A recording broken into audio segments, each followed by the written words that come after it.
Assalamualaikum warahmatullahi wabarakatuh.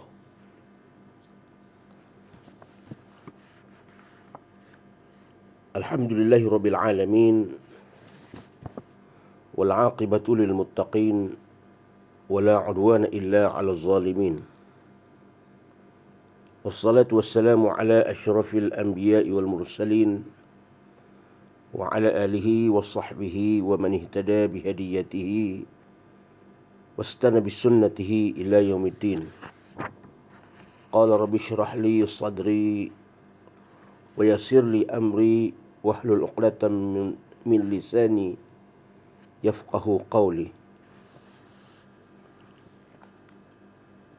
Allahumma salli ala sayyidina Muhammad wa ala ali sayyidina Muhammad kama sallaita ala sayyidina Ibrahim wa ala ali sayyidina Ibrahim. Qala Allah Ta'ala fi kitabihil aziz, a'udzu billahi minasy syaithanir rajim. Bismillahirrahmanirrahim. Alladzi khalaqal mauta wal hayata liyabluwakum ayyukum ahsanu amala wa huwal azizul ghafur. Dialah yakni Allah yang telah menciptakan mati dan hidup kamu untuk menguji dan menzahirkan keadaan kamu. Siapakah di antara kamu yang lebih baik amalannya? Dan dia maha kuasa membalas segala amalan kamu. Lagi dia maha pengampun bagi orang-orang yang bertaubat. Suratul Mulk. Muslimin, muslimat yang dikasihi Allah sekalian, yang saya hormati sekalian ahli keluarga, yang saya kasihi ibunda, adik-adik, sahabat handai, adik-beradik, seterusnya sidang pendengar yang sudi mendengar ataupun yang mungkin terdengar mau'izah yang saya cuba sampaikan sekadar yang mampu pada pagi ini. Mudah-mudahan ianya memberi manfaat kepada diri saya dan ahli keluarga, khususnya kepada kita sekalian. Alhamdulillah, Allah masih lagi berikan kita penghidupan pada hari ini. Syukur kepada Allah Subhanahu wa ta'ala. Setelah Allah mematikan kita semalam, Allah telah menghidupkan kembali kita pada pagi ini, pagi Ahad yang mulia ini. Muslimin, muslimat yang dirahmati Allah, saya cuba menyampaikan satu perkara yang berkaitan dengan kehidupan. Bila membicarakan tentang kehidupan, maka kita tidak dapat mengelak bahawa kehidupan kita ini hanya sekali sahaja Allah beri peluang, ataupun lebih tepat atau lebih ringkas, kita katakan bahawa hidup ini hanya sekali. Ungkapan ini sering diucapkan oleh para ulama di dalam kitab-kitab mereka. Sering digunakan oleh tutuk guru dalam kuliah-kuliah mereka. Ungkapan ini akan memberi kesan kepada kehidupan kita. Malah ianya akan menjadi suatu motivasi yang utama yang mampu mendorong seseorang itu merebut peluang agar tidak kempunan pada suatu hari nanti. Bila dia menjadikan motivasi kehidupan ini hanya sekali, maka dia sudah pasti akan mendorong dirinya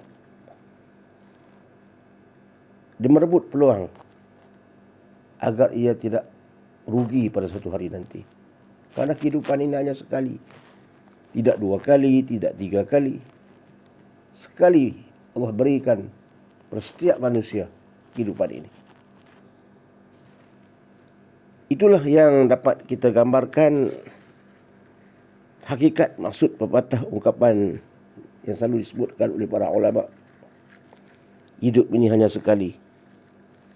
Bila sekali diulang lagi, kita akan merebut agar tidak kempunan pada satu hari nanti. Karena sekali saja peluang diberi. Itulah hari pertemuan kita dengan Allah Subhanahu wa ta'ala. Iaitulah hari akhirat. Dan nak menuju ke sana, kita berada sekarang dalam kehidupan. Allah berikan kita kehidupan. Sebelum kita nak menuju ke alam akhirat, kita perlu dulu menempuh alam barzakh. Dan perlu untuk ke alam barzakh, kita perlu dulu menemui kematian. Maka sebab itu dikatakan bahawa kehidupan ini hanya sekali.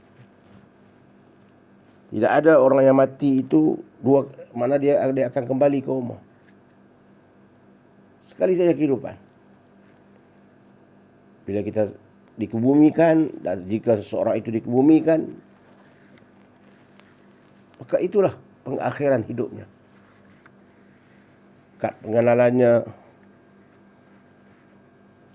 akan dibatalkan, segala urusan-urusan yang berkaitan dengan dirinya diuruskan untuk dibatalkan, kerana ia sudah tidak ada lagi di dunia ini. Segala hartanya telah difaraidkan, kerana ianya sudah tidak wujud lagi, kerana dia sudah meninggal. Hartanya dibedak-bedakkan di antara anak-anak sebagai pusaka.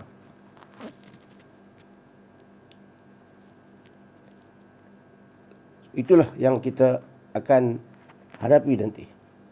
Tidak ada orang yang meninggal kemudian 4-5 hari kemudian dia pulang ke rumah. Tidak ada. Dan jika ditakdirkan dia pulang ke rumah pun, itu bukan dia. Keluarganya sudah tidak menerima, itu bukan dia.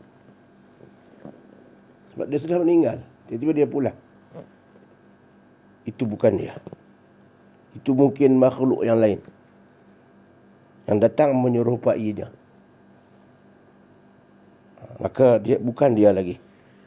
Bahkan itu mungkin makhluk-makhluk yang boleh menakutkan ahli keluarga mereka. Inilah dikatakan hidup ini hanya sekali. Muslimin, muslimat yang dirahmati Allah sekalian, Ali bin Abbas radhiyallahu anhu qala Rasulullah sallallahu alaihi wasallam اغتنم قمسا قبل قمس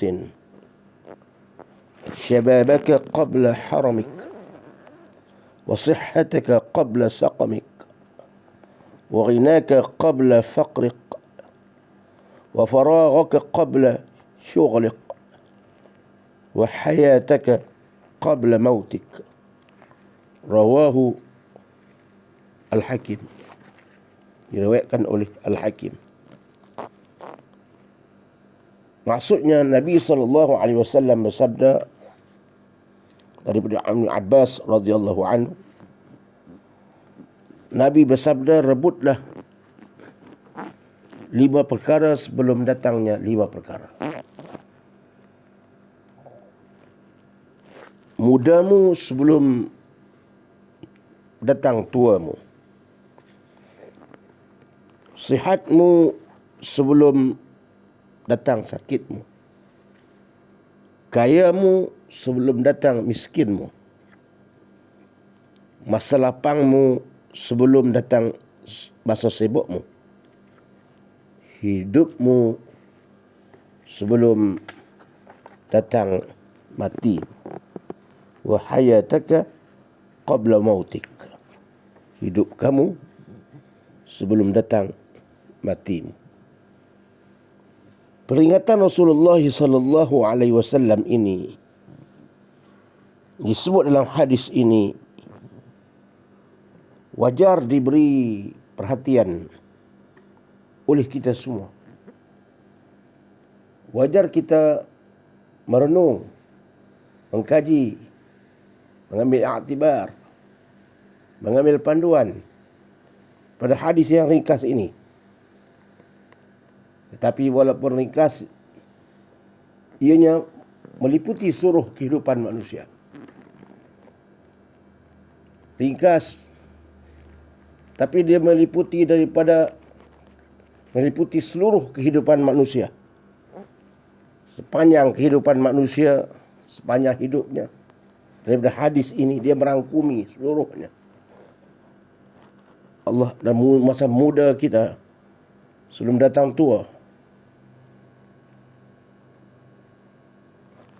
sihat kita sebelum datang sakit kita, kaya kita sebelum datang miskin kita, masa lapang kita sebelum datang masa sibuk kita, hidup kita sebelum datang mati kita. Ia mampu mengubah diri kita menjadi orang yang beruntung apabila kita mengambil iktibar, mengambil pengajaran daripada hadis yang ditinggalkan oleh Rasulullah sallallahu alaihi wasallam ini kepada kita. Dan kita akan menjadi orang yang bijak untuk merebut peluang yang ada. Di dalam Al-Quran juga Allah Subhanahu wa taala selalu mengingatkan kita agar tidak terperangkap dengan ungkapan hidup hanya sekali. Dan Al-Quran pun ada supaya kita tidak perangkap, agar tidak terperangkap dengan ungkapan hidup hanya sekali. Karena ramai di kalangan kita terperangkap, di kalangan masyarakat terperangkap dengan ungkapan ini. Orang yang kafir sudah pastilah, bagi mereka hidup ini, dunia ini, kehidupan mereka ini, mereka berseronok di dunia, mereka akan kata-kata inilah dunia untuk mereka, inilah kehidupan mereka. Tidak ada lagi kehidupan selepas itu. Ini bagi orang-orang kafir. Sebab itulah mereka menjadikan dunia ini bagaikan syurga mereka. Mereka melakukan segala amal-amal, perbuatan yang penuh dengan maksiat, perkara-perkara yang bagi kita bercanggah dengan kehendak agama kita. Sebab itulah ada ungkapan syurga, dunia ini syurga bagi orang kafir dan menjadi penjara bagi orang mukmin. Karena kita tidak boleh melakukan sebarang perkara yang dilakukan oleh seperti orang-orang yang kafir. Bebas melakukan apa-apa perkara yang mereka suka.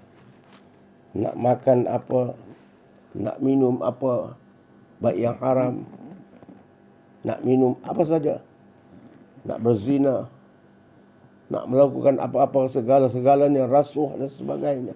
Mereka bebas. Mereka nak berpoya-poya ke sana ke sini. Perjalanan lelaki perempuan tidak menjadi satu kesalahan bagi mereka. Sebab mereka ini jadikan dunia ini seperti syurga mereka. Bagi kita, orang Islam, kita agak macam kita terpenjara. Kerana banyak perkara-perkara yang Allah larang kita lakukan. Tapi bagi orang yang mempunyai akal fikiran,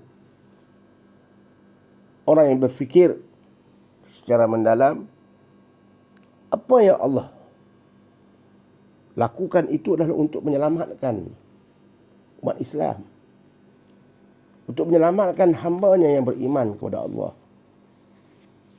Kenapa Allah tidak bagi kita melakukan perkara-perkara yang seperti dilakukan oleh orang-orang yang kafir kepada Allah? Kenapa Allah tak bagi kita lakukan perbuatan-perbuatan seperti mereka? Contohnya, minum bebas. Apa akan jadi kepada dunia ini? Apa akan jadi kepada kita? Kerosakan. Minum dari peminum itu akhirnya kita menjadi seorang yang mabuk. Dari mabuk itulah timbulnya perkelahian. Kita berkelahi. Perkelahian dengan keluarga. Balik rumah dalam keadaan mabuk. Pulang rumah seperti mana orang yang tidak siuman sebab mabuk. Kadang-kadang berlaku pelanggaran kereta, membawa kepada kematian dan kecederaan. Kita berhutang kerana mabuk, kerana kita sudah ketagih dengan mabuk itu kita berhutang. Seperti juga sebenarnya berjudi. Allah tak bagi kita berjudi. Kerana dari berjudi itu timbul permasalahan keluarga. Segala habis harta benda keluarga diambilnya. Harta benda yang ada di rumah habis dijualnya. Barang-barang kemas isteri kadang-kadang direbutnya dari tangan. Digadainya untuk bermain judi. Kadang-kadang dia berhutang dengan orang-orang yang seperti mana alung dan sebagainya, yang akhirnya mengakibatkan hidup sengsara. Betul Allah tak bagi. Bukan dunia ini penjara bagi mukmin, tidak. Banyak perkara yang Allah bagi. Tapi bagi orang yang nak mengikut hawa nafsunya, kita katakan dunia ini, dia mengatakan dunia ini penjara baginya. Sebenarnya Allah berikan kebebasan. Cuma Allah tak bagikan kita lakukan perkara-perkara yang boleh merosakkan diri kita. Nak menjaga nyawa kita. Nyawa itu penting. Agama itu penting. Menjaga agama kita. Daripada kita mabuk, itulah ibu segala kejahatan ini. Arak. Arak itu ummul khaba'is. Ibu segala kejahatan. Dia tidak mahu melakukan pembunuhan. Dia tidak mahu melakukan kecurian. Dia tidak mahu melakukan segala yang tak baik segi moral. Tapi apabila dia mabuk, dia sudah hilang fikirannya. Bila hilang fikirannya, kadang-kadang dia bila bergaduh, akan dia bunuh. Dalam keadaan dia mabuk. Dia bawa kereta sendiri pun kadang-kadang melelong atas sini, akhirnya dia terlibat dengan kemalangan dan mengakibatkan kepada orang lain sama turut terlibat yang tak bersalah. Pulang ke rumah dalam keadaan mabuk. Akhirnya berlaku pergaduhan keluarga. Inikah yang kita hendak? Sebab itu Islam dia menjaga batas-batas. Walaupun biarpun kita tersekat banyak perkara di dunia ini, tapi sebenarnya itu untuk menjaga kita. Bagi orang yang kafir kepada Allah, dia bebas memakai pakaian-pakaian yang dia suka. Ibarat syurga baginya. Pakai pakaian bebas dia nak pakai. Mendedah sana, mendedah sini. Bagi kita orang Islam, tidak boleh kita melakukan perkara seperti mereka. Jadi, adakah kita rasakan diri kita ini macam terpenjara? Tidak boleh melakukan seperti mereka. Bebas. Ibarat syurga mereka. Mereka hidup dalam syurga. Bebas. Pergi melawat, pergi ke satu tempat dengan pakai pakaian yang dia suka. Yang menampakkan bentuk-bentuk tubuh badan dan sebagainya. Kita Islam tak boleh lakukan seperti mereka. Tak pasal kita bertuduh. Tak pasal kita memakai menutup aurat. Adakah kita merasakan kita ini terpenjara dalam hidup?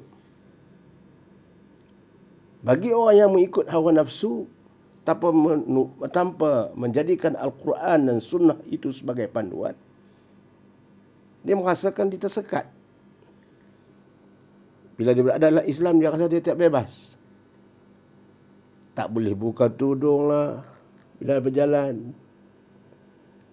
Bila tak boleh kita menampak aurat lah bila dia berjalan. Nak tiru orang yang seperti orang bukan Islam, tak boleh. Dia rasa terpenjara dunia ini. Sebenarnya tidak. Allah lakukan itu untuk menjaga diri kita, keselamatan diri kita. Sebab itu berlaku banyak kes-kes yang melibatkan perzinaan dan juga berlaku kejadian-kejadian yang lebih dari itu, iaitu rogol dan sebagainya, sebab daripada pakaian. Bila memakai pakaian yang mendedahkan aurat, dah jumpa pada orang yang mabuk, jumpalah. Orang yang mabuk tu dia sudah hilang fikiran. Yang memakai pakaian yang mendedahkan aurat pula akan jadi mangsa padanya. Allah menjaga kita. Allah nak menjaga kita supaya kita selamat. Supaya kita ini menjadi manusia yang betul-betul manusia yang sempurna. Kerana kehidupan kita yang sebenar, kebebasan kita yang sebenar, ialah di syurga Allah Subhanahu wa ta'ala. Adakah kerana kita memakai menudung kepala kita merasakan berat bagi diri kita?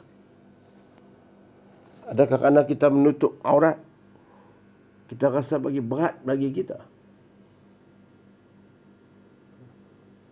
Ini perkara yang boleh menentukan keadaan seseorang itu adalah iman. Kadang-kadang tudung itu ringan saja pun, tak berat. Tak berat. Tetapi bagi seseorang dia amat berat untuk memakai. Tudung tu ringan, timbang pun ringan. Tak naik tai pun. Tak jadi 1 kilo pun tak ada kain tudung tu. 0,5 kilo pun tak ada kalau timbang tu kain tu. Ringan, tapi berat untuk dia nak memakainya. Seolah bila dia memakai dia satu beban. Padahal di hari akhirat nanti Allah Subhanahu wa ta'ala memberi peringatan dalam hadisnya, dalam Isra' dan Mi'raj, Nabi melihat macam mana orang yang tidak memakai tudung. Berbagai sesaan yang menanti. Sebab Allah nak memelihara manusia, Allah membuat undang-undang untuk manusia. Tiba-tiba manusia lari daripada undang-undang Allah Subhanahu wa ta'ala. Ada setengah dia kata, Allah tak pakai tudung saja pun. Dalam perkara hukum agama yang wajib, tetap wajib. Sebab yang meletakkan hukum ini bukan manusia. Yang meletakkan hukum ini bukan tokoh-tokoh agama. Yang meletakkan ini bukan mufti hukum ini. Yang meletakkan hukum ini adalah Allah Subhanahu wa ta'ala. Tidak boleh perkara yang Allah tetapkan kita hendak membatalkannya. Mufti-mufti bersepakat, contohnya tokoh-tokoh agama bersepakat seluruh dunia untuk membatalkan hukum ini. Tidak boleh. Ketetapan Allah Subhanahu wa ta'ala, bila Allah tetapkan satu hukum, dia tidak akan terbatal buat selama-lamanya. Tidak terbatal oleh pandangan ulama-ulama seluruh dunia. Contoh sembahyang, wajib. Jadi berkumpul seluruh ulama, contohnya nak bagi gambaran. Tapi tidaklah berlaku begitu, tapi nak bagi gambaran, bagi kita semua faham. Semayang waktu hari semalam 5 waktu. Berkumpul seluruh ulama supaya kita menjadikan sembahyang ini 4 waktu sehari semalam. Tidak akan berlaku. Tak boleh berlaku. Jika berlaku begitu seluruh dunia bersepakat kata sembahyang sehari semalam hanya 4 waktu, difatwakan contoh oleh ulama-ulama dunia, tak dapat membatalkan hukum itu. Begitu juga puasa, begitu juga zakat dan haji. Contohnya haji tak wajib pergi. Tidak, jika ada dia kemampuan, dia kata puasa wajib puasa haji ini tidak payah pergi ke Mekah. Walaupun dia ada kemampuan, dia nak membatalkan wajib puasa ni, haji ini tidak wajib bagiku. Walaupun dia ada kemampuan, harta dan kesihatan, sihat, perjalanan yang selamat, dia kata tak wajib puasa. Makna dia haji itu tak wajib baginya. Tak boleh. Dia tak boleh membatalkan hukum itu. Ataupun cukuplah haji itu pergi ke mana? Dulu ke Pulau Pinang. Cukuplah pergi ke Pulau Pinang. Ada satu tempat ambil haji di Pulau Pinang. Itu kaum ajaran yang sesat. Tidak akan berlaku. Sebab pasti dia kena di Mekah. Tak boleh ubah tempat. Inilah hukum ketetapan Allah Subhanahu Wa Taala berkaitan dengan segala apa yang Allah perintahkan mengenai hukum menutup aurat dan sebagainya, mesti kita ikut. Jangan kita, sebab kehidupan kita ini hanya sekali.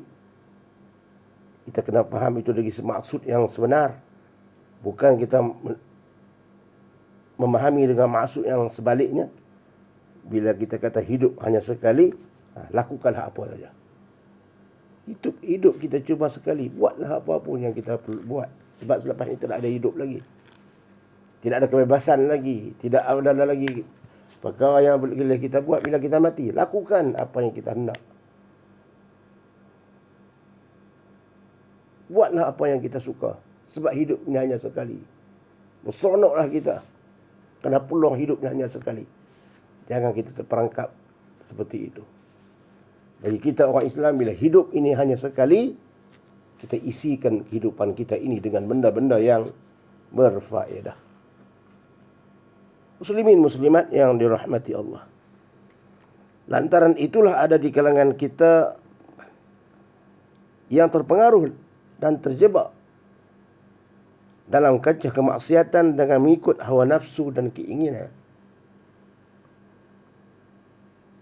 Bahkan ada sebahagian besarnya hanyut dalam kejahatan.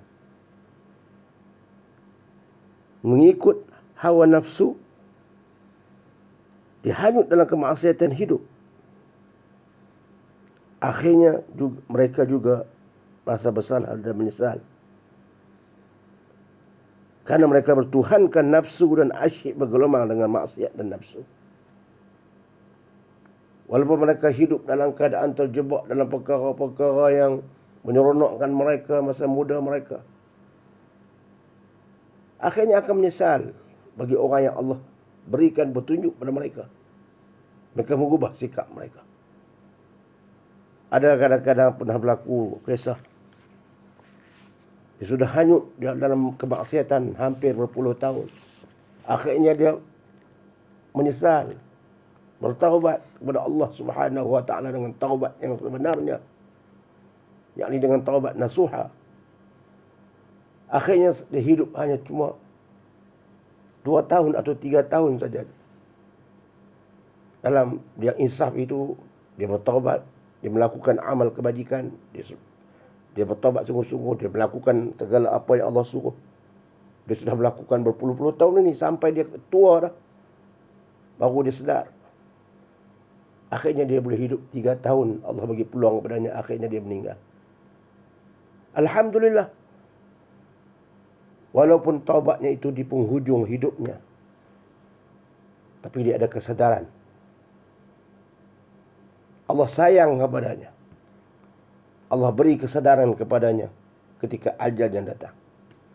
3 tahun lagi ajalnya datang, Allah beri petunjuk kepadanya.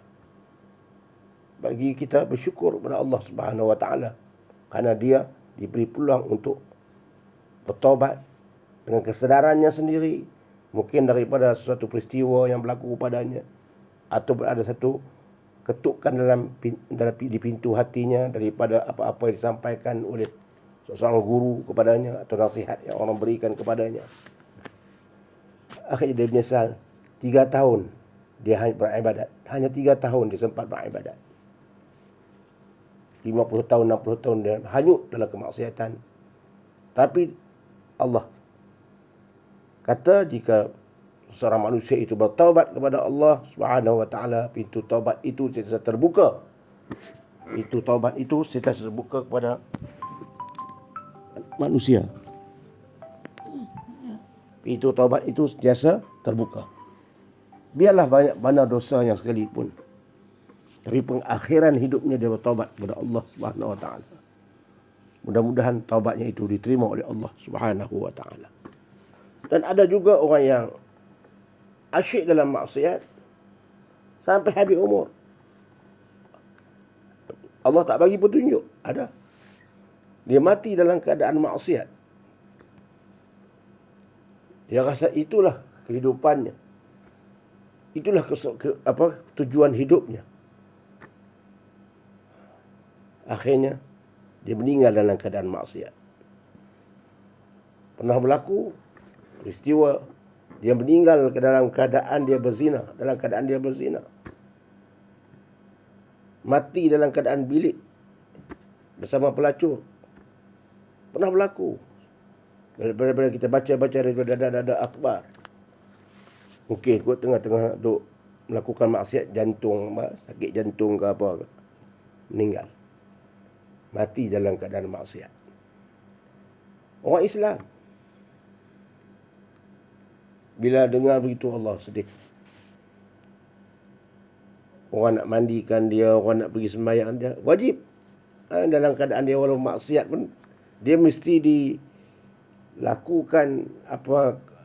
dilakukan segala segi mandinya, kita kena kafankannya, kita kena sembahyangkannya, kebumikannya. Dalam keadaan seperti mana yang Allah perintahkan. Tapi bagi orang yang nak memandikan, nak menyembahyangkan, masa hati mereka terkilan. Tapi sebagai hamba Allah, sebagai tanggungjawab, sebagai seorang Islam, kita lakukan. Walaupun dia ahli maksiat, tapi hati kita terasa lain. Kita menyembahyangkan jenazah orang yang mati dalam keadaan maksiat. Orang yang mati dalam keadaan dia duduk berzina. Dia mati dalam keadaan kita nak mandikan mayat orang yang mati dalam keadaan berzina. Kita nak mentalqinkan mayat orang yang sedang dalam keadaan berzina, mati dalam keadaan berzina, yang mati dalam su'ul khatimah. Sebab itulah Allah Subhanahu Wa Taala mengingatkan kita supaya jangan kita menyalahgunakan kehidupan ini yang dikatakan hidup hanya sekali. Nafsu dia tidak kenal puas. Seperti ungkapan mengatakan, kadang-kadang mungkin peribahasa pun ada mengatakan itu. Beri betis hendakkan paha. Ini sifat nafsu. Bagi satu perkara, dia hendak lagi perkara yang lebih lagi. Beri betis, hendak paha pula. Bagi paha, hendak yang lain pula. Itu nafsu. Kehendak dia sentiasa hendak kepada yang lebih. Itu kehendak, ikut nafsu. Bila dapat satu, hendak lain lagi. Dapat satu perkara, dia nak lakukan yang lebih daripada itu lagi. Itu nafsu. Sifat manusia ini kadang-kadang ada dalam hadis mengatakan kehendak nafsu ini, manusia ini, kalau dia jumpa satu lembah, dia hendak kepada dua lembah. Dia tidak pernah puas. Kalau dia jumpa satu lembah emas, dia hendak kepada dua lembah emas. Kalau dia jumpa dua lembah emas, dia hendak kepada tiga lembah emas. Dia tidak puas lagi dengan kehidupan itu, dengan kesenangan yang Allah bagi itu. Dia mencari lagi. Hak nafsunya tidak pernah puas. Bila dia puas? Bila dia hidungnya mencium tanah. Maksudnya apa? Bila dia dimatikan, hidungnya itu, bila di dalam liang lahat itu, hidungnya dihalakan, dikuburkan, tanah menghimpitnya. Dia mencium tanah, baru puas. Matinya itu baru ada kepuasan bagi orang yang mengikut hawa nafsu.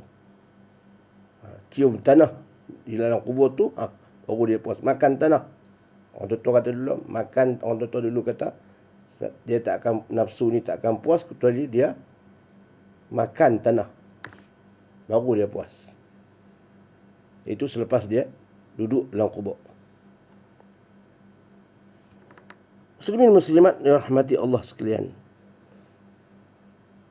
Dia sudah ada miliknya sendiri. Kadang-kadang dia idamkan hak orang lain. Dia sudah ada miliknya sendiri. Haknya sendiri yang Allah berikan. Kadang dia idamkan hak orang lain yang bukan menjadi apa haknya. Dia hendakkan juga hak orang lain. Bangun pagi, saya memikirkan kata siapa yang aku perlu ambil. Rumah siapa yang aku perlu pergi mencuri.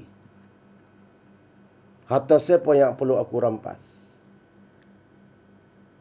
Ini antara yang nafsu hendak. Akhirnya dia ditipu dengan kepalsuan hidup. Dan berlumba-lumba mengejar dosa. Itu nafsu. Firman Allah Subhanahu wa taala dalam surah Al-Jasiyah ayat 24, A'udzu billahi minasyaitonir rajim. Bismillahirrahmanirrahim. Wa qalu ma hiya illa hayatuna ad-dunya namut wa nahya wa ma yuhlikuna illa ad-dahr wa ma lahum bidzalika min 'ilm in hum illa yazunnun. Firman Allah yang bermaksud kehidupan ini tidak lain hanyalah kehidupan dunia sahaja, kata Allah. Kita mati dan kita hidup, dan tidak ada yang akan membinasakan kita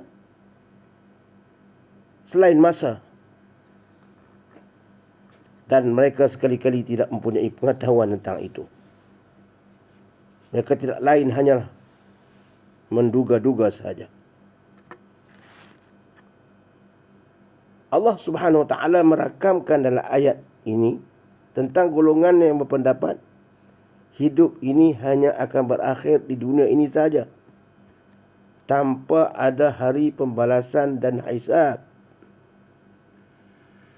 Mereka mengatakan kehidupan ini tidak lain hanyalah kehidupan dunia ini saja, tidak ada tempat yang lain. Kita hidup, kita mati, dan kita hidup, dan tidak ada yang akan membinasakan kita selain masa. Masa saja yang akan matikan kita ini. Lepas itu tak ada apa dah. Selesai dah hidup kita. Yang nak menghalang kita daripada keseronokan ini, masa saja. Lepas itu tak ada. Habis dah kehidupan kita. Jadi gunalah peluang ini sebaik dengan seronok mungkin, semaksimal mungkin. Keseronokan ini gunalah. Bebaslah kita. Wa qalu hiya illa hayatuna dunya namut wa nahya wa ma yuhlikuna illa ad-dahr. Kehidupan ini tidak lain hanyalah kehidupan dunia ini saja. Kita mati dan kita hidup, tidak ada yang membinasakan kita selain masa. Masanya yang memisahkan kita. Itu tak ada habis dah, selesai dah tugas. Sesungguhnya Allah kata mereka tidak ada pengetahuan tentang itu. Pengetahuan sesudah kematian mereka itu. Wa ma lahum bizalika min ilm in hum illa yadhunnun. Mereka tidak sekali-kali tidak mengetahui tentang itu. Dan adanya hari kebangkitan. Mereka tidak tahu itu. Dan mereka tidak layak. Mereka tidak lain hanyalah menduga-duga saja. Apa yang mereka buat itu hanya angan-angan mereka sahaja. Mereka tidak ada ilmu. Cuma mereka reka dalam hati mereka, menduga-duga kehidupan mereka begitu saja di dunia ini. Mereka telah tersesat dalam kehidupan mereka. Muslimin dan muslimat rahmati Allah sekalian,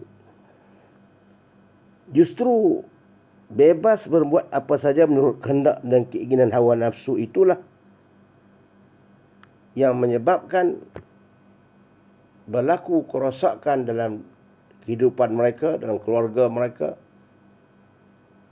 bahkan membawa kerosakan dalam negara, dalam masyarakat setempat, negeri, negara, masalah sosial, masalah jenayah. Bila adanya masyarakat yang seperti ini, yang mengatakan bahawa kehidupan hanya sekali, dia akan melakukan segala benda yang boleh membawa kerosakan kepada rumah tangga, masyarakat, negeri dan negara. Sedangkan itu hanyalah sangkaan mereka semata-mata. Berapa ramai orang yang bekerja di bandar-bandar besar terpaksa menyelesaikan kes-kes pembunuhan dan sebagainya. Keluar main judi, mabuk, bergaduh. Waktu pukul 3-4 pagi keluar dari kelab judi dalam keadaan dia kalah judi. Kadang tidak dapat membayar hutang judi, bergaduh. Dalam keadaan dia minum, akhirnya mati, meninggal, kemalangan. Terpaksa polis menyelesaikan, anggota keselamatan menyelesaikan. Bagi orang yang bukan Islam, biarkanlah, sebab itu kehidupan mereka, itu kepercayaan mereka. Yang menyedihkan ini jika orang Islam, dan memang ada kalangan orang Islam yang turut terperangkap dengan mengatakan bahawa kehidupan dunia ini hanya sekali. Berseronoklah kita. Gunalah peluang sekali ini kita bebas. Sebab tidak ada lagi kebebasan selepas ini. Itu adalah angan-angan mereka sahaja. Hakikatnya mereka akan dihisab. Kita sendiri, semua manusia akan dihisab, akan diadili di hadapan Allah Subhanahu wa ta'ala.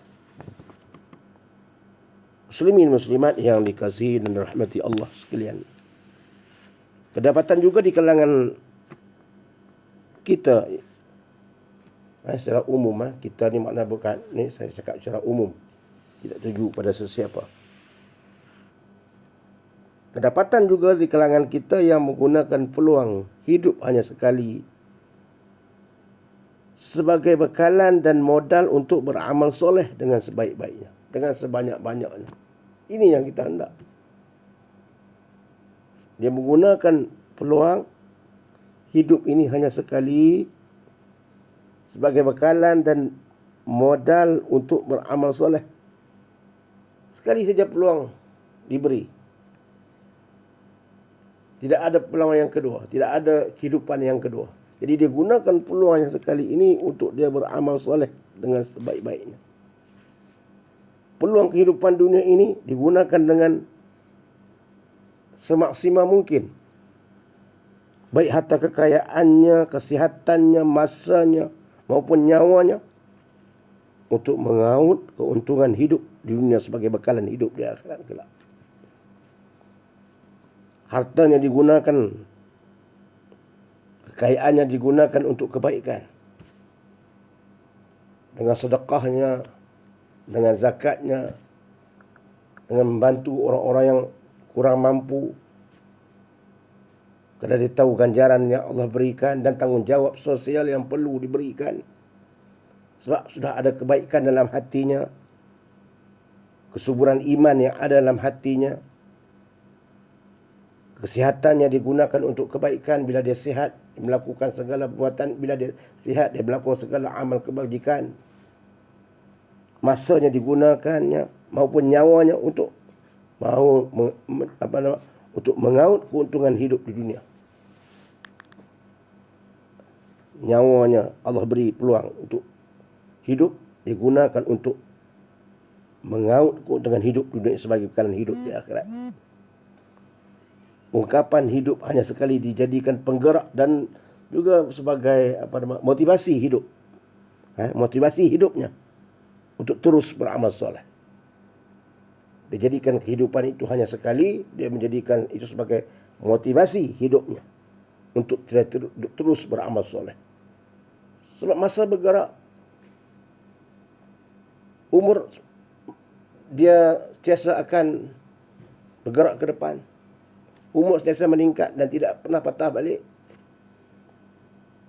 Jika umurnya 60, dia nak kembali kepada 40, tak boleh lah. Tahun hadapan dia akan terus meningkat lagi. Kalau 60, dia akan jadi 61. Dan begitulah seterusnya. Dia tidak akan berpatah balik. Untuk menjadi muda, bila memahami ke itu, dia terus melakukan segala amal soleh. Masa yang berlalu itu, hari-hari yang dia tinggalkan itu akan menjadikan dia terus beramal soleh. Sebab dia tahu bahawa peluang hidup ini hanya sekali. Mereka menyadari seandainya disisiakan, akan terpaksa menanggung kerugian di akhirat kelak. Inilah perkara yang perlu kita faham. Perkara yang perlu kita sama-sama renungi bila kita memahami ungkapan hidup hanya sekali ini dari mata kaca Islam, dari kacamata Islam. Muslimin muslimat yang dirahmati Allah sekalian, sebenarnya kehidupan ini hidup hanya sekali. Kemudian kita anggap selepas itu tidak ada lagi kehidupan, adalah merupakan orang yang rugi, orang yang silap, orang yang tersalah. Dan kalau bagi orang Islam, dialah kumpulan orang yang sesat, orang yang sesat fahaman.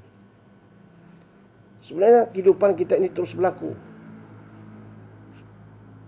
Bagi orang Islam, orang yang kafir ni telah dah kehidupannya pun dah kita faham. Inna dina indallahil Islam. Agama yang diterima di sisi Allah, Islam. Bagi orang Islam, dia merasakan bahawa kehidupannya hanya sekali ini, lepas itu lepas kematian tidak ada lagi kehidupan. Merupakan satu kesilapan dan dia tersesat dalam hidup. Kita tidak ada kematian sebenarnya. Ya, di sudut adatnya nyawa kita diambil. Allah malaikat akan datang mencabut nyawa kita. Dah sampai ajal. Iza jaa ajaluhum la yastakhiruna sa'atan wa la yastaqdimun. Apabila sampai ajal kamu, maka Allah tidak akan melambatkan atau mempercepatkan walaupun sesaat. Qul innal mauta alladhi tafiruna minhu fa innahu mulaqikum.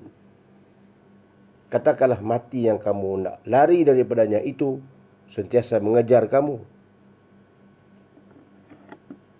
Itu ada dalam, kalau tak silap, dalam suratul Jum'ah. Kematian akan mencari kamu walaupun kamu duduk dalam satu bangunan yang dilingkungi oleh batu bata binaan supaya malaikat tidak datang. Orang kafir dalam Allah ibarat macam mana orang kafir cuba nak lari daripada kematian, dia buat bangunan, dia buat bangunan yang tidak kalis lah kita kata. Kalau kita kata tak kalis peluru, nak masuk ke mana pun tak boleh, supaya malaikat tak dapat masuk. Fi buru jim musannadah, tak silap. Kalau tak silap saya lah, ayat tu saya lupa ingat. Walaupun kamu duduk dalam bangunan yang kukuh, sekalipun yang tidak ada pintu yang untuk nak masuk, malaikat tetap mengambil nyawa kamu. Ini nak menunjukkan kepada kita kematian itu tetap ada. Dan bagi orang Islam, kematian itu hanya kita nampak segi hakikatnya. Di dunia ini dia mati. Ya, semua manusia katakan dia mati. Bagi orang bukan Islam, dia kata bila dia mati, orang pergi ucap rest. Rest. Kamu rehat. Dia rehat. Doakan dia, itu rehatlah di sana. Mana dia dalam kubur tu, dia rehatlah kamu di sini. Kata rest itu dia tak lupa. Rehat. Bagi mereka mati itu rehat. Bagi orang kafir, setelah puas mereka melakukan apa segala yang di dunia ini, mati itulah merupakan kerehatan bagi mereka. Bagi orang Islam, mati dan selepas kematian bukan kerehatan. Bukan kerehatan. Kita hidup kembali, tapi di alam sana, hidup secara alam ghaib. Dalam kubur itu dikatakan benda yang ghaib, hidupan yang ghaib, yang kita tidak tahu macam mana keadaan alam di sana. Wa qul i'malu fa sayarallahu a'malakum wa rasuluhu wal mu'minun wa sataradduna ila 'alimil ghaib. Alam yang ghaib yang kita tak tahu alam itu macam mana keadaan, tapi dia hidup. Wasyahadah, sebenarnya alam syahadah. Alam syahadah ni alam kenyataan, alam penyaksian, untuk disaksikan segala amalan kita. Iaitu alam di padang mahsyar, alam akhirat. Fa yunabbi'ukum bima kuntum ta'malun. Untuk dihisap, untuk diceritakan, untuk dikhabarkan segala apa yang kita lakukan. Makna mati ini cuma malaikat ambil nyawa kita. Matilah. Orang manusia tengok semua mati, sudah mati. Allah yarham. Dalam kubur ada soal muka nakir. Masa mana dia nak merehatkan diri? Cuma dia rehatkan diri jika dia menjadi orang yang baik amalannya. Allah berikan dia ibarat disebut dalam hadis, tidurlah kamu wahai hamba Allah seperti tidurnya pengantin. Allah beri rezeki kepadanya. Allah luaskan kuburnya. Itu rehat. Bagi orang yang beramal soleh, dia rehat di sana. Rehat dalam kubur.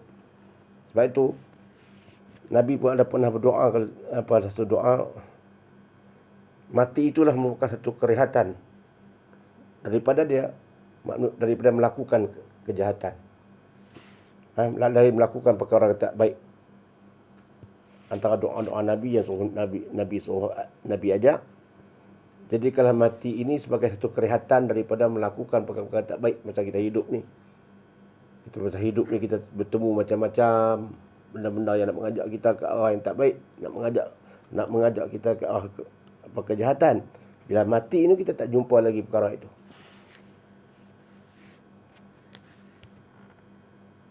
Itu satu kerehatan. Sudah penat di dunia ini melihat benda-benda yang maksiat. Sudah penat di dunia ini melihat perkara-perkara yang mungkar. Maka mati itu merupakan satu kerehatan. Tidak melihat lagi perkara-perkara yang seperti itu. Itu bagi orang yang beriman. Rahatan lana min kulli syarr. rehat daripada perkara-perkara yang tak baik. Segi penglihatannya, segi bercampur aduknya dengan kumpulan-kumpulan yang membawa kepada arah tak baik, maka mati itu kerehatan baginya. Allah akan berikan rezeki bagi orang-orang yang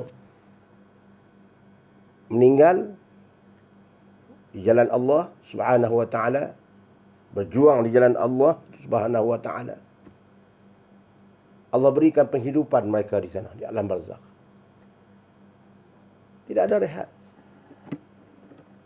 Rehatan di sana rehat, kita rehat yang penghidupan kita, Allah bagikan kita juga kenikmatan. Taklah rehat duduk macam mana mati terus begitu ya. Rehat macam orang rehat.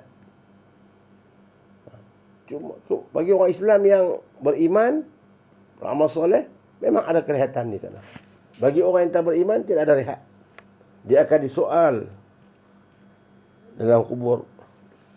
Ma rabbuka wa ma nabiyuka wa ma qiblatuka wa ma ikhwanuka. Banyak seperti dia ditalqinkan. Amalannya menjawab. Soal sembahyangnya, macam-macam. Dan ada siksaan dalam kubur, dipanggil siksa kubur. Ini wajib kita beriman, ini rukun iman. Ada rukun iman. Rukun iman. Percayanya tentang adanya hari akhirat. Bila disebutkan hari akhirat ini bukan sahaja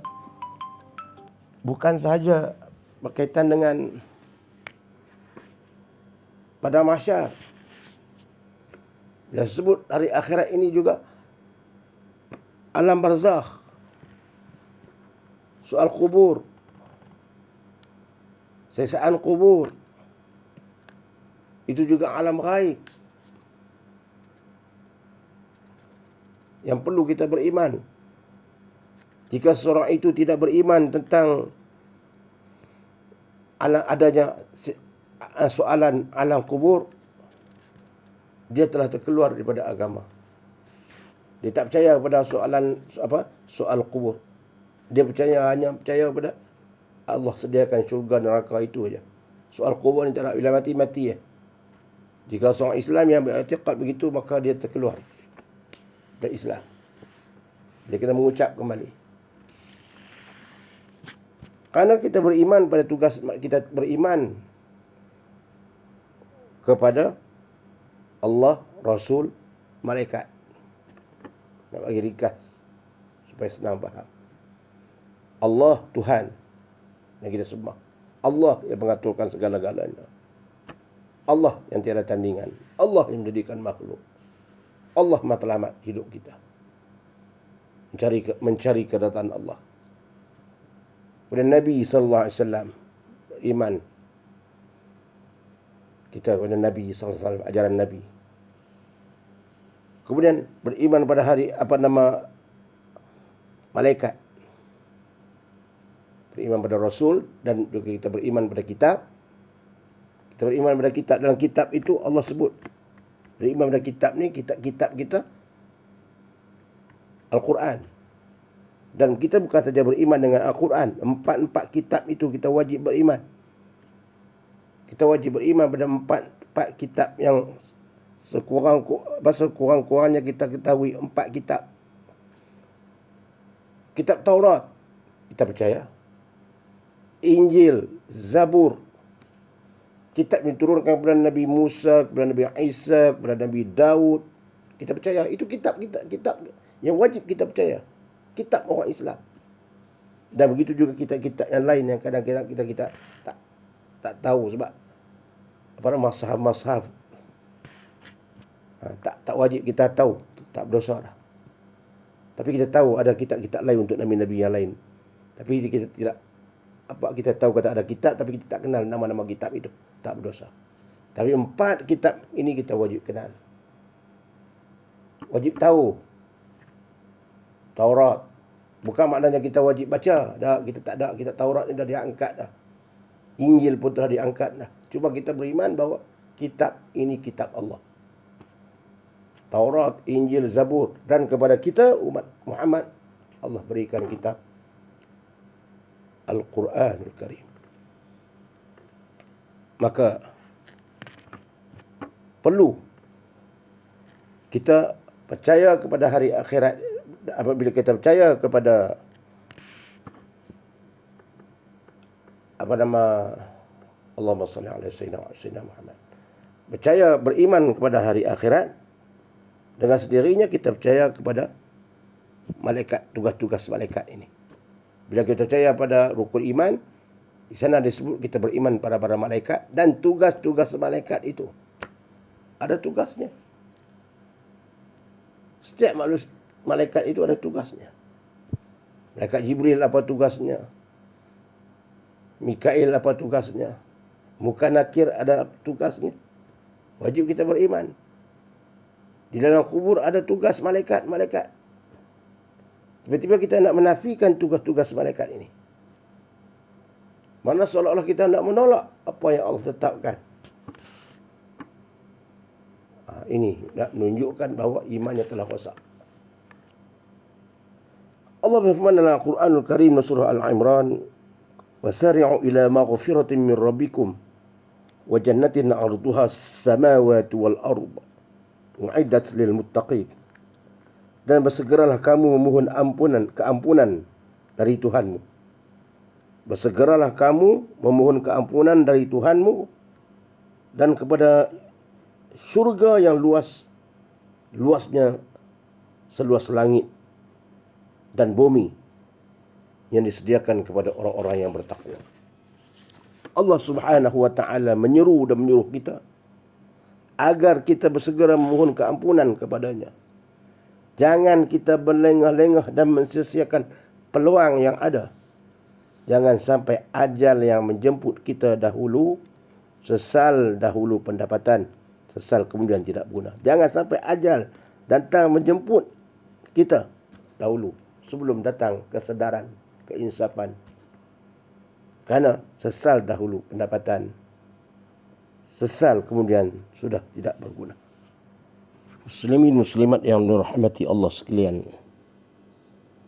Sebab itulah kita jangan mudah kita terkeliru dengan kata-kata hidup hanya sekali ini untuk kita melakukan segala apa yang kita suka hingga kita melanggar batas-batas Allah Subhanahu wa taala. Jangan kita berfahaman seperti mana bagi orang-orang yang bukan Islam, sebahagiannya mengatakan bahawa hidup ini di dunia sahaja, tidak ada soal bicara di hari selepas kematian. Sedangkan Islam ini bagi kita, kepercayaan kita, tidak ada kerehatan. Saya ulang lagi, tidak ada kerehatan. Selepas kita mati, kita dikebumikan, kita akan ada urusan lagi kita di sana dengan Allah Subhanahu Wa Taala melalui malaikatnya. Berbanding dengan kepercayaan kerehatan bagi mereka, rest bagi mereka, rehat bagi mereka, bagi kepercayaan setengah-setengah agama bukan Islam, tidak ada rehat. Bagi kita yang Islam, yang beriman kepada Allah pun tidak ada rehat. Apatah mereka yang melakukan maksiat ada rehat. Inilah perbezaan kita dengan mereka. Bahkan mereka melakukan maksiat, tidak percaya kepada Allah, terserah kepada Allah, rehat bagaimana bentuk yang Allah akan uruskan kepada mereka. Hanya Allah yang mengetahui bagaimana tindakan Allah kepada mereka. Bagi kita orang Islam, kerehatan kita, jika kita beriman kepada Allah, saya ulang lagi, kita beriman kepada Allah, Allah beri kita kerehatan kita dengan dikatakan tirulah kamu seperti tidurnya pengantin, dan kita seperti beritahu dalam kisah-kisah yang lain, roh kita boleh berjalan ke serata tempat Allah bawa. seperti mana dia jadi seperti burung. Seperti burung, terbang seperti burung. Burung yang hijau dan ada yang katakan putih bersayap. Itu roh yang baik. Dia boleh pergi ke sana ke sini. Seperti sahabat-sahabat Rasulullah sallallahu alaihi wasallam. Dan Allah luaskan kuburnya, Allah rehatkan, Allah berikan rezeki kepadanya. Itu kerehatan bagi orang beriman. Karena tidak ada soal kuburnya sudah terlepas, tidak ada dengan kebaikan yang lakukannya. Sebab itu Allah berfirman dalam Al-Quran, وَلَا تَحْسَبَنَّ الَّذِينَ قُتِلُوا فِي سَبِيلِ اللَّهِ أَمْوَاتًا بَلْ أَحْيَاءٌ عِنْدَ رَبِّهِمْ يُرْزَقُونَ. Janganlah kamu menyangka bahawa mereka yang mati kerana berjuang di jalan Allah itu mati, sedangkan mereka di sisi Allah itu hidup. Jangan kita menyangka mereka berjuang di jalan Allah itu mati, walaupun sebenarnya mereka mati. Tapi jangan kamu menyangka bahawa mereka itu mati. Di sisi Allah mereka itu hidup dan Allah memberi rezeki kepada mereka. Itu Allah nak menunjukkan bahawa kehidupan di hari akhirat, di dalam alam barzakh ada kehidupan. Nikmat yang menanti. Raudhah min riyadil jannah. Salah satu kebun daripada kebun syurga. Kubur ini salah satu kebun dari kebun syurga. Bila masuk kebun, kita boleh petik apa yang kita hendak. Tak apa pula kebun syurga. Buah-buah yang baik, pokok-pokok tanaman yang tidak ada di dunia ini, yang jika ada pun tak semacam. Kebun-kebun syurga ni ada, dia kata dulu ada dalam kitab mengatakan bahawa pokok ni di dunia dulu pun ada, tapi bukan. Tidak sama rasanya. Bermacam-macam jenis yang tidak ada di dunia ini. Tak ada beza. Ini kita bicara dalam kisah-kisah yang lain lah. Dalam tajuk yang lain. Allah beri rezeki kepada mereka. Dalam bentuk-bentuk yang kita tak sangka. Sebab itu muslimin, muslimat rahmati Allah sekalian, bagi orang yang buat maksiat, tidak ada kelihatan lagi di sana. Soal dipukul oleh malaikat, Munkar dan Nakir. Ini kita wajib beriman. Kita wajib beriman. Seperti mana yang diberitahu oleh kitab-kitab. Tugas-tugas malaikat ni semua ada. Semua ada. Yang nak meniupkan sangka kala pun ada. Israfil, tugas dia hanya nak meniup sangka kala untuk nak mengkiamatkan dunia ini. Itu tugas dia. Bukan tugas malaikat lain. Setiap manusia, malaikat itu ada tugas dia. Munkar dan Nakir bahagian dalam kubur dia. Sebab itu muslim muslimat rahmati Allah sekalian, kita wajib beriman. Nafsu itu dia membenci segala sekatan dan larangan. Ini tak dapat nak elak. Nafsu dia nak benci segala bentuk yang berbentuk larangan. Nak menyekat dia tu dia tak suka. Malahan kerana nafsu itu dia mahu kebebasan seluas-luasnya. Untuk dia melakukan segala apa yang dia buat, apa yang dia hendak. Kebanyakan nafsu ini dia mendorong ke arah kerosakan, kebinasaan pada diri orang lain. Diri dia dan diri orang lain. Justru itu untuk memandu nafsu ini, kita perlu ada akal. Kita perlu berakal. Akal yang penting untuk memandu arah manusia menuju kebaikan dan kesejahteraan hidup. Jika seseorang itu mampu menundukkan nafsu dan menggunakan nafsu itu untuk kebaikan, maka dia adalah golongan yang beruntung di dunia dan di akhirat. Dia yang memandu nafsu, bukan nafsu memandu dia. Ibarat kita kata dia yang memandu kereta, selamatlah. Jangan kereta yang memandu dia pergi kereta. Gitu. Islam tidak menyuruh kita membunuh nafsu. Islam tidak bagi kita buang terus nafsu. Tak ada nafsu langsung. Tidak. Islam tidak begitu. Allah tidak menyuruh kita membunuh nafsu yang ada dalam diri kita. Kita buang terus nafsu kita. Tidak. tak mau kahwin, tak mau kepada kesenangan, itu semua nafsu tu. Kita nak kahwin ni pun daripada tindak balas yang ada dalam diri kita, itu nafsu. Kita nak mencari harta daripada nafsu, kemahuan. Nak pakai pakaian yang cantik, nafsu. Kita nak bertani, nafsu. Kita nak bekerja, cari nafkah kehidupan. Kalau kita bunuh terus nafsu itu, kita hanya berpuasa, tak mau kahwin, nak buat ibadat saja semata-mata. Nafsu-nafsu lain kita bunuh. Nafsu-nafsu berkenak-kenak lain yang kita bunuh nafsu itu. Tak boleh. Tidak boleh. Sehingga seorang sahabat Rasulullah SAW jumpa Rasulullah. Dia kata dia tak mau kahwin. Kerana apa Rasulullah kata? Dia tak mau kahwin sebab dia nak beribadat kepada Allah. Sebab dengan kahwin ini mungkin dia akan mengganggu tugas dia dalam ibadat. Rasulullah tak boleh. Allah tak bagi. Islam bukan macam tu. Ini menunjukkan bahawa nafsu ini kita tidak boleh bunuh. Tidak boleh membunuh nafsu, tidak boleh ada buang terus nafsu itu.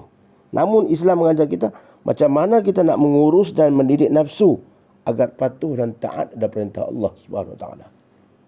Bernafsulah kamu, tak salah. Apa saja yang kamu kendaki, tapi mengikut syariat yang diatur oleh Allah Subhanahu Wa Taala, patuh pada perintah Allah Subhanahu Wa Taala. Kita harus sedar dan faham kepentingan mendidik nafsu agar menjadi baik dan taat kepada Allah Subhanahu Wa Taala itu amat dituntut di dalam Islam. Usaha mengurus dan mengawal nafsu tidak semudah kita mendidik anak. Mengurus nafsu ni susah, sukar, payah. Senang lagi kita mendidik anak. Maupun kita mendidik haiwan. Binatang-binatang peliharaan kita, kucing, arnab dan sebagainya. Senang lagi. Kalau kita bela kucing, kita boleh kawal dia. Kita kurung dia. Arnab pun kita buat kurung dia, kita buat sangkat pada dia, bagi elok sangkat, bagi makan cukup. Dia tak boleh pergi ke mana dah. Nafsu tidak. Nafsu ini dia duduk dengan kita. Dia ada dengan kita, tapi tidak kelihatan dengan mata kasar kita. Ia adalah yang paling dekat dengan kita. Nafsu ini ada dalam diri kita. Malah sebahagian daripada kita. Yang kata nafsu ini sebahagian daripada manusia. Nafsu tidak pernah berpisah daripada kita. Jauh sekali untuk meninggalkan kita. Dia tidak akan tinggalkan kita. Sentiasa ada. Kita berjalan ada, kita tidur ada. Pergi ke mana-mana pun ada. Dia tak tinggal. Walaupun sedetik, dia tidak pernah meninggalkan kita dalam hidup. Dugaan dan pengaruh nafsu tidak pernah terhenti sepanjang hidup kita. Dia tak ada terhenti. Terhentinya bila? Bila kita mati. Habis. Bila kita mati, habis nafsu kita. Selagi kita hidup, nafsu ada sama kita. Sebab itu kita kena kawal. Kita yang mengawal nafsu mengikut panduan Allah Subhanahu Wa Taala bagi melalui kitab Al-Quran dan sunnah Rasulullah sallallahu alaihi wasallam. Rasulullah sallallahu alaihi wasallam tidak mengizinkan kita untuk menghentikan nafsu dalam diri kita. Rasulullah tidak mengizinkan kita untuk menghentikan nafsu. Kalau kadang-kadang haiwan tu dia boleh bagi buang nafsu tu, dia contoh dia kasih dia kasih. Kalau lembu pun dia kasih, dia tak lagi, dia buang dah tu. Dia buang sifat tak mau bagi membiak, dia kasih. Supaya hilang mungkin lah nak bagi tak berlahirkan, dia tak suka pada haiwan-haiwan yang lain, betina, lembu-lembu betina yang lain, dia kasih. Kadang kucing pun mungkinlah, wallahualam lah, mungkin dia kasih. Kalau manusia pun nak buat macam tu, nak kasih juga, lelaki dia nak kasih, buang. benda dia, supaya tidak timbul nafsu kepada wanita. Tidak boleh. Allah tak bagi. Haram. Hanya diizinkan untuk menakluk. Allah izinkan kita ini untuk menakluk nafsu tadi, supaya mengikut kehendak kita.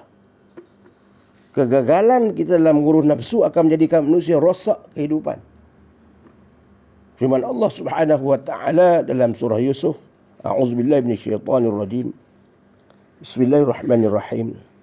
Wa ma ubarri'u nafsi innan nafsa la'ammaratun bisu' illa ma rahima rabbi inna rabbi ghafurur rahim.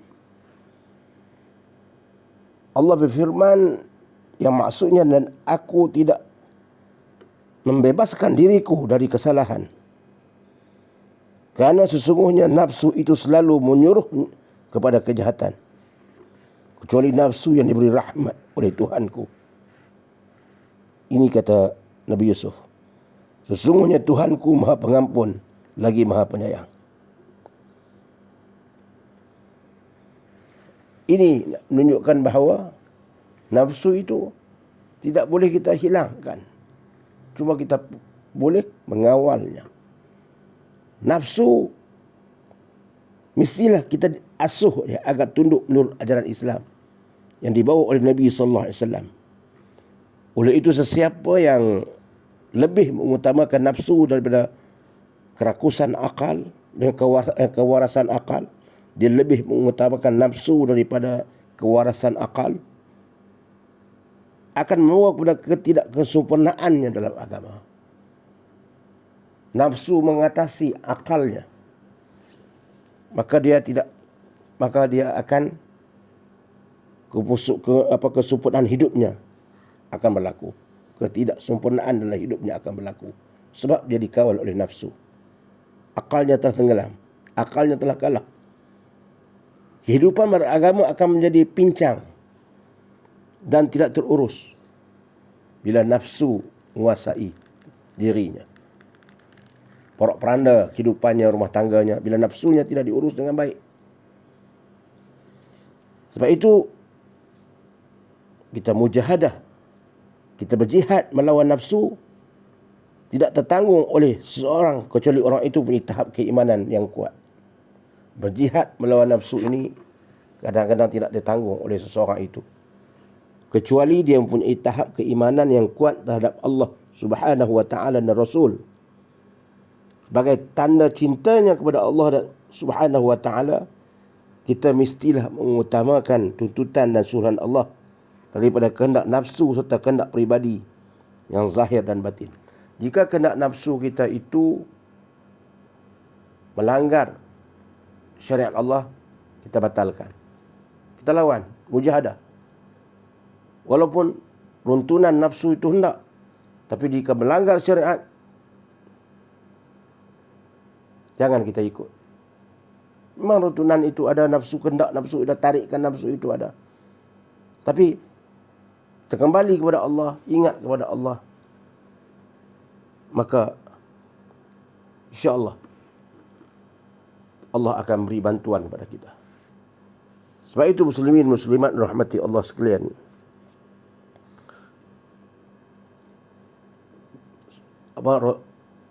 Rasulullah sallallahu alaihi wasallam mengatakan bahawa kahwinlah anak kamu bila cukup umurnya. Kahwinilah anak kamu, anak perempuan kamu bila cukup umurnya. Jangan biarkan. Jika sudah ada jodoh, baik laki baik perempuan, kerana nak mengelak daripada berlaku perkara yang tidak baik ini, runtunan hawa nafsu ini. Sebab Allah berikan nafsu pada seseorang, kemudian bila sudah sampai ada jodohnya dan dia pun ada kemampuan untuk itu, berilah mereka berkahwin. Sebab apa? Dengan perkahwinan itu akan dapat mengurangkan runtunan hawa nafsu syahwat mereka. Sehingga kan kata Nabi, jika kita tidak mampu jika tidak ada Bagi lelaki yang tidak ada kemampuan untuk berkahwin ini, hendaklah dia berpuasa. Supaya dengan puasa itu dia hilang, dia letih, maka nafsu dia itu pun akan. Bila Rasulullah sebut ni, dia bukan mungkin, dia akan juga turut melemahkan nafsunya, dapat menundukkan hawa nafsunya. Terutama sebab pertama sekali dia nafsu, dia tuntutan Allah. Nafsu bila dia berpuasa ini ibadat. Bila berpuasa ni ibadat, dengan sendirinya dia dah nak melakukan sesuatu, dia tak akan buat. Macam kita puasa. Bila kita puasa ni, kita akan menjaga pandangan kita. Kita akan menjaga segala tingkah laku kita sebab kita berpuasa. Kerana puasa ini bukan saja setakat tak makan, tak minum, kita juga kena jaga akhlak kita. Dan dengan sendiri tubuh badan kita pun letih. Maka di situ, dengan berpuasa itu akan mengurangkan gelojak dan hawa nafsu. Berpuasa. Tapi jika kita ada kemampuan, ada jodoh, jangan payah-payahkan kahwinkan anak kita, supaya tidak berlaku perkara-perkara yang tidak baik. Sebab runtunan hawa nafsu ini ada pada semua orang. Kita bimbang, takut tidak dapat mengawal, tidak dapat mengawal nafsu tadi. Muslimin muslimat rahmati Allah sekalian, Islam mengajar umatnya agar berhati-hati dengan tindakan nafsu yang boleh meruntuhkan akidah, baik kehidupan dunia maupun di akhirat. Oleh itu kita hendaklah mengingatkan diri kita, ingat banyak-banyak akan siksaan Allah Subhanahu Wa Taala terhadap kita di hari akhirat. Sebab kelalaian dan kealpaan kita akan membawa kepada diri kita sendiri, bukan kepada orang lain. Kelalaian kita sendiri yang akan menerima akibatnya. Ya, mungkin kita senang di dunia. Ya, mungkin kita rasa selesa di dunia. Ya, mungkin kita diagungkan di dunia. Manusia memuji kita. Manusia memuji kita. Apa-apa lagi, lebih-lebih lagi kita yang berpangkat. Kita yang ada pangkat kebesaran dan sebagainya. Kita yang ada kedudukan. Tapi nafsu dalam diri kita tu manusia tidak tahu.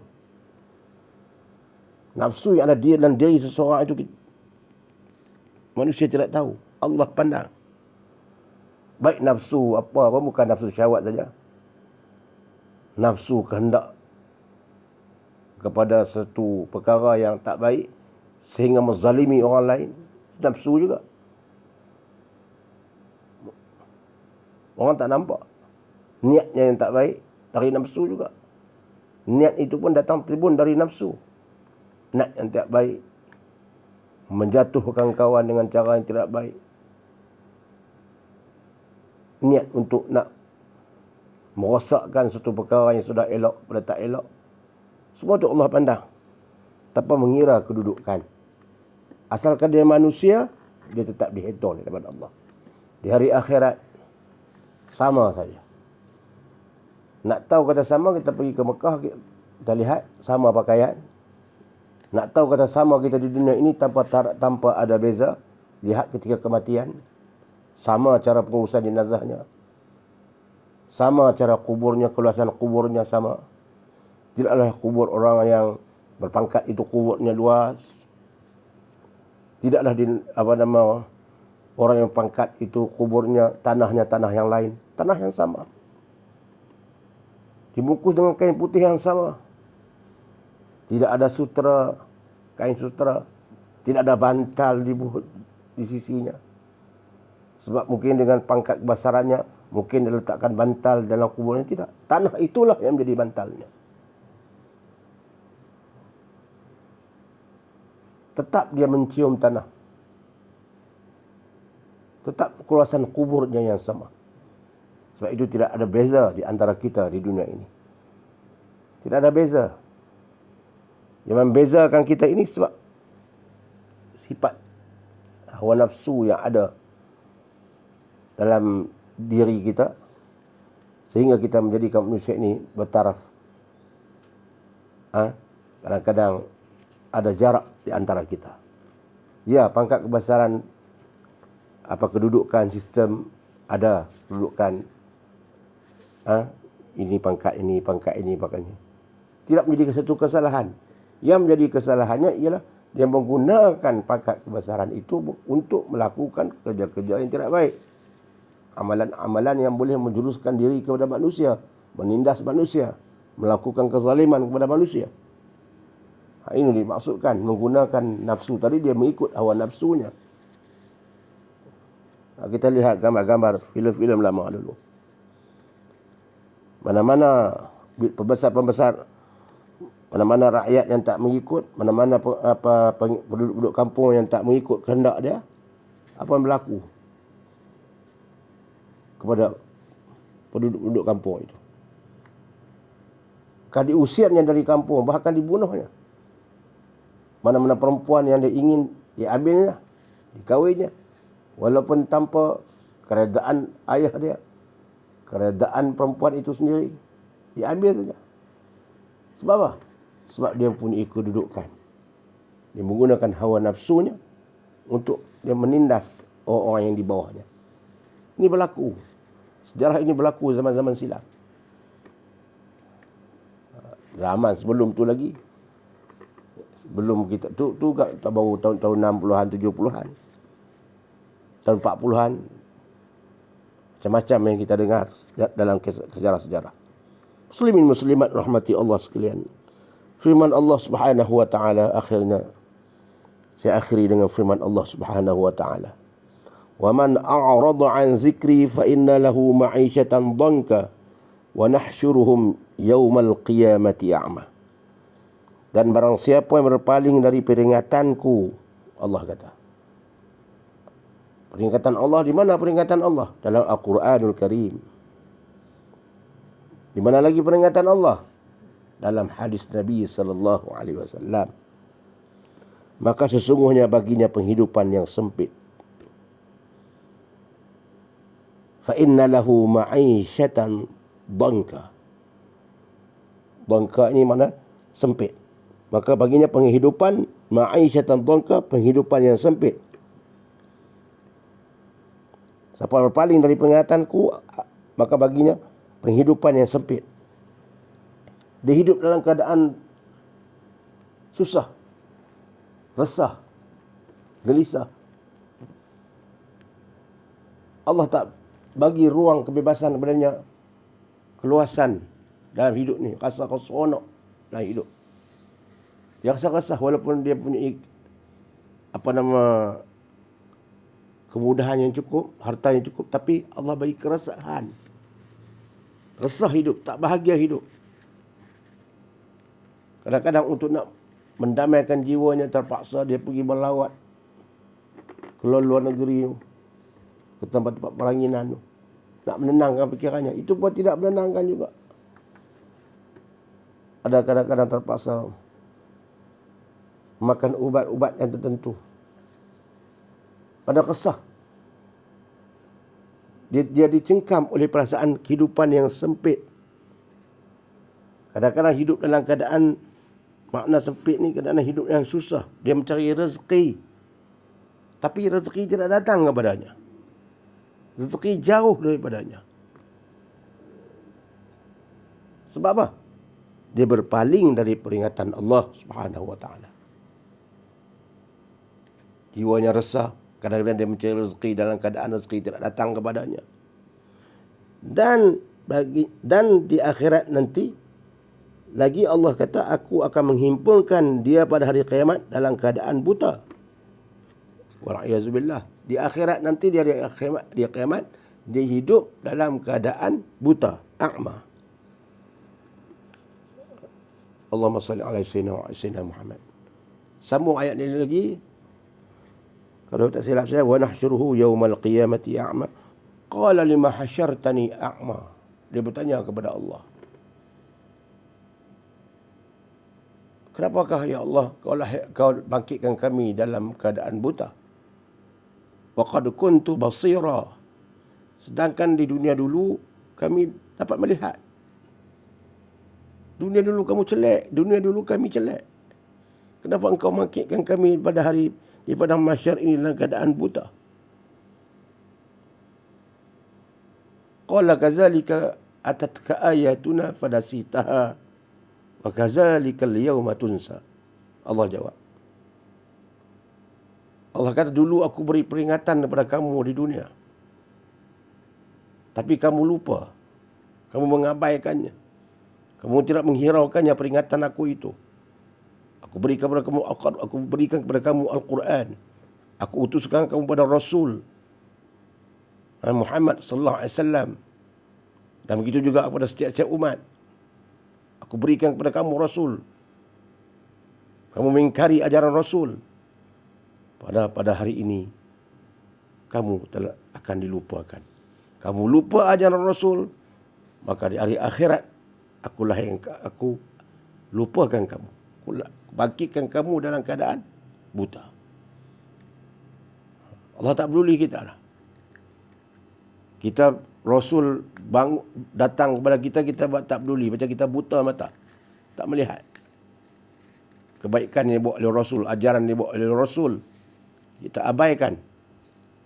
Maka di hari akhirat Allah abaikan kita. Allah butakan kita. Sebab di dunia kita abaikan ajaran Rasul, ajaran Allah, maka di akhirat Allah akan butakan kita.